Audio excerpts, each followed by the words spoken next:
Ay nako, nakakatawa talaga kayong transport group kayo, ano? Sino to? Piston at saka itong manibela na to.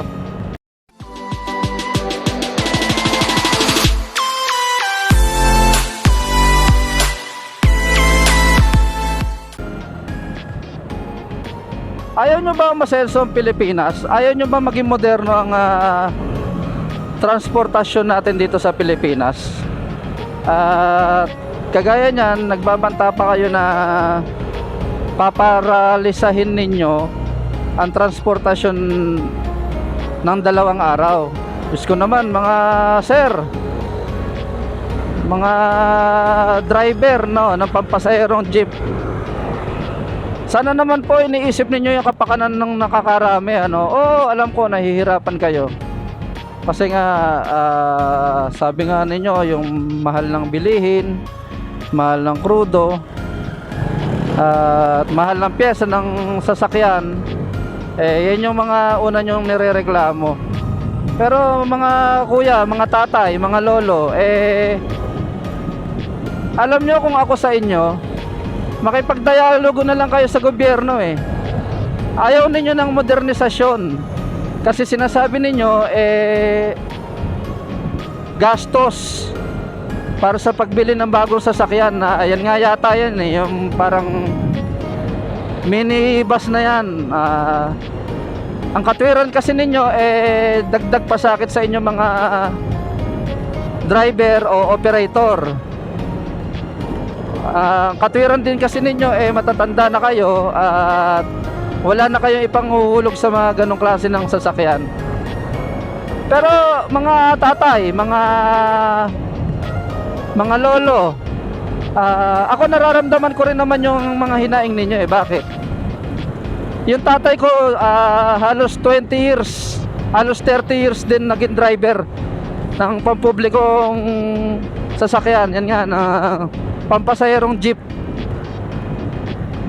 Ayala Pateros yung biyahe niya, at sumasama kasi ako sa biyahe niya nung araw.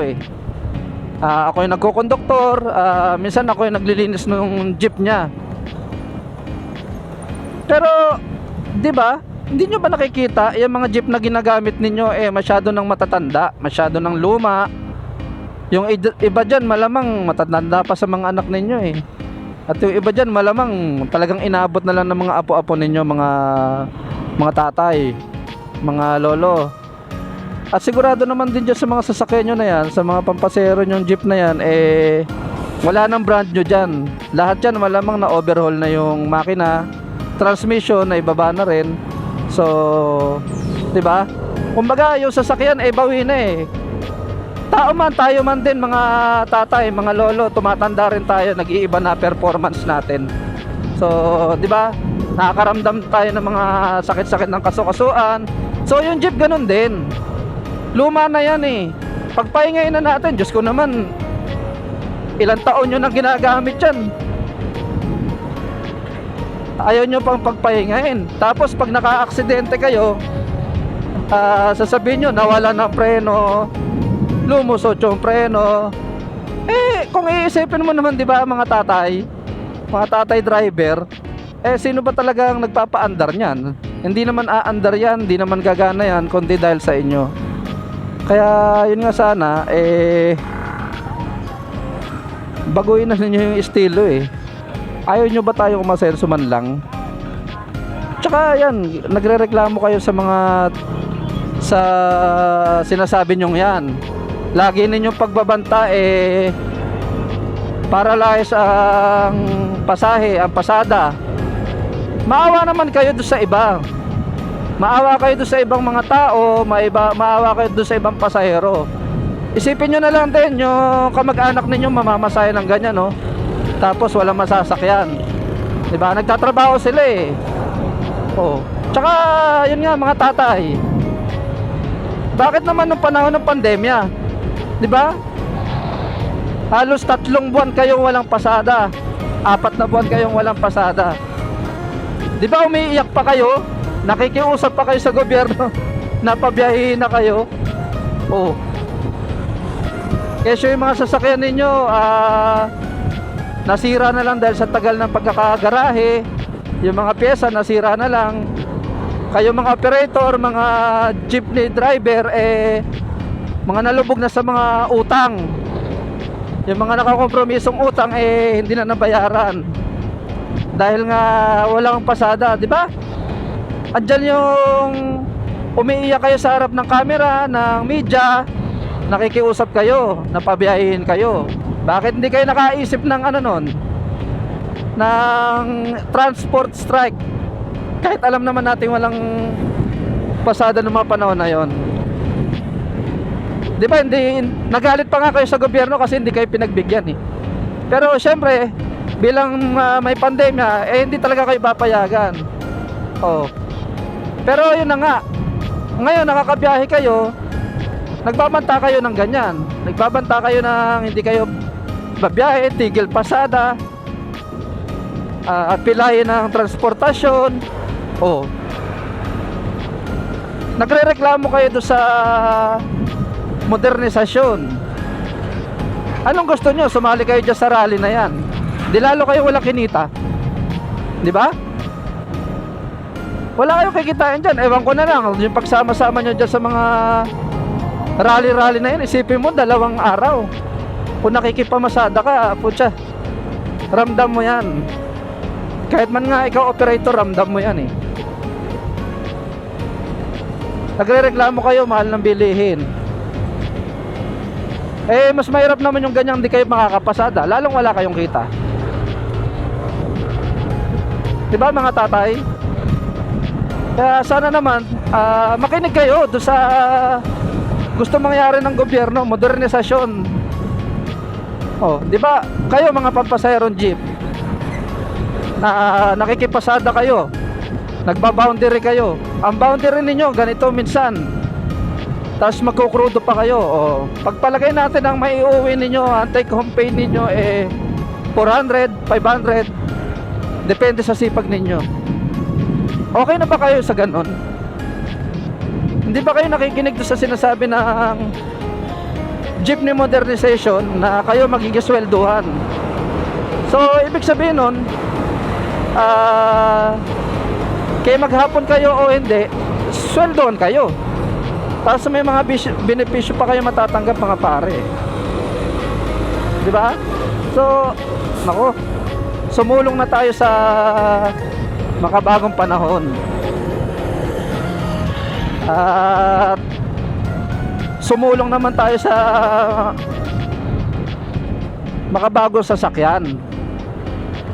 Sige, sabihin na natin na ayaw ninyo ng mga ganyang sasakyan. Presyo mahal nga dahil parang nga namang minibus eh.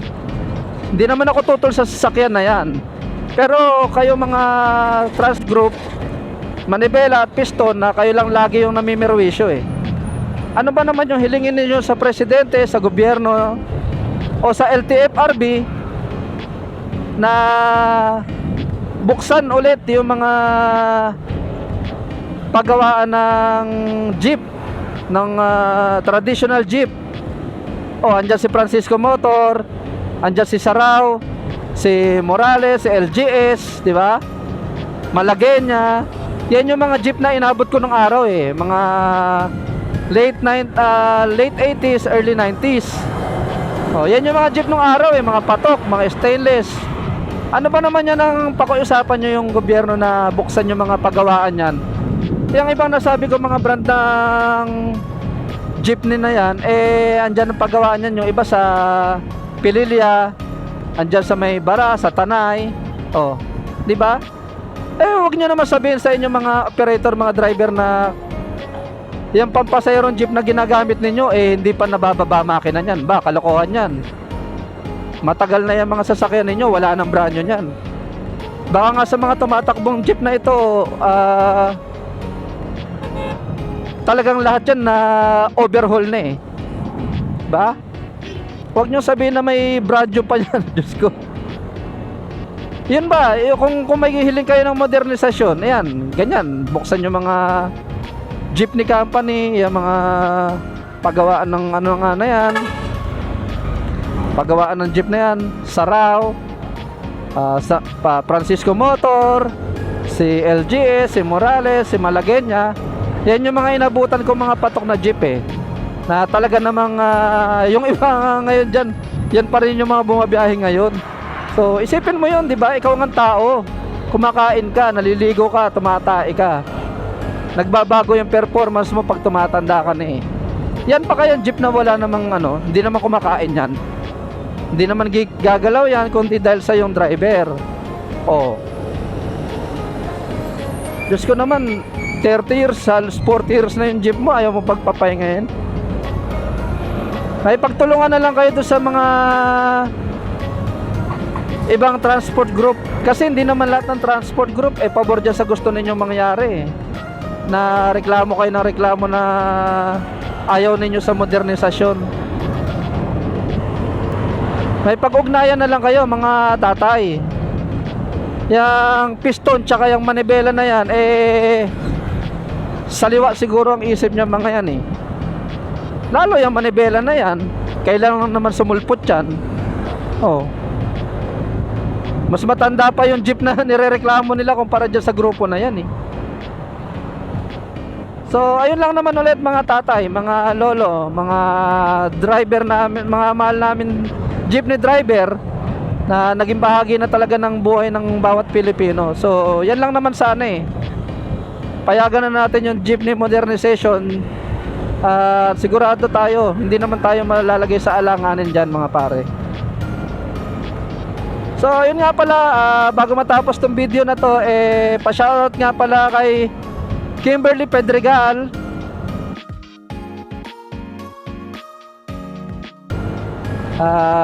kay paring Sam Pedregal, happy birthday sa'yo pre. Ride safe na lang tayo mga pare. Alam naman natin magpapasko na.